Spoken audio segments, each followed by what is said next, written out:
नमस्कार, तुम्ही पाहत आहात मुंबई न्यूज 9। काही खास बातम्यांपासून सुरुवात करूया। महाराष्ट्राचे राजकारण पुन्हा एकदा गोंधळात पडले आहे। राष्ट्रवादी काँग्रेस पक्षाचे ज्येष्ठ नेते एकनाथ खडसे यांच्याविरुद्ध सावदा पोलीस ठाण्यात गुन्हा दाखल करण्यात आला आहे। हा खटला खनिज चोरीच्या प्रकरणाशी संबंधित असल्याचे सांगितले जात आहे। वृत्तानुसार खडसे हे खनिज चोरीच्या प्रकरणाबाबत पोलिसांकडून जाब विचारण्यासाठी सावदा पोलीस ठाण्यात गेले होते। या संभाषणादरम्यान त्यांनी पोलीस अधिकाऱ्यांशी अपशब्द बोलले आणि त्यांच्यावर दबाव आणण्याचा प्रयत्न केला, असा आरोप आहे। संभाषणादरम्यान वातावरण तणावपूर्ण झाले, ज्यामुळे पोलीस ठाण्यात गोंधळ उडाला, असे पोलिसांचे म्हणणे आहे। पोलिसांनी एकनाथ खडसे यांच्यावर कर्तव्यावर असलेल्या कर्मचाऱ्यांच्या कामात अडथळा आणल्याचा आणि सरकारी कामात अडथळा आणल्याचा आरोप केला आहे।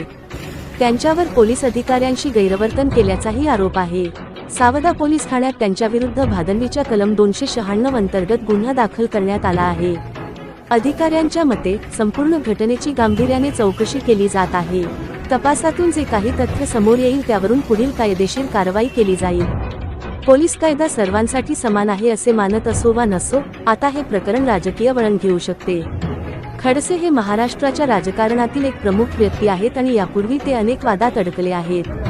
परिणामी त्यांच्याविरुद्धच्या या नवीन खटल्यामुळे राजकीय वक्तृत्व अधिक तीव्र होण्याची शक्यता आहे। सध्या खडसेंकडून कोणतीही अधिकृत प्रतिक्रिया आलेली नाही।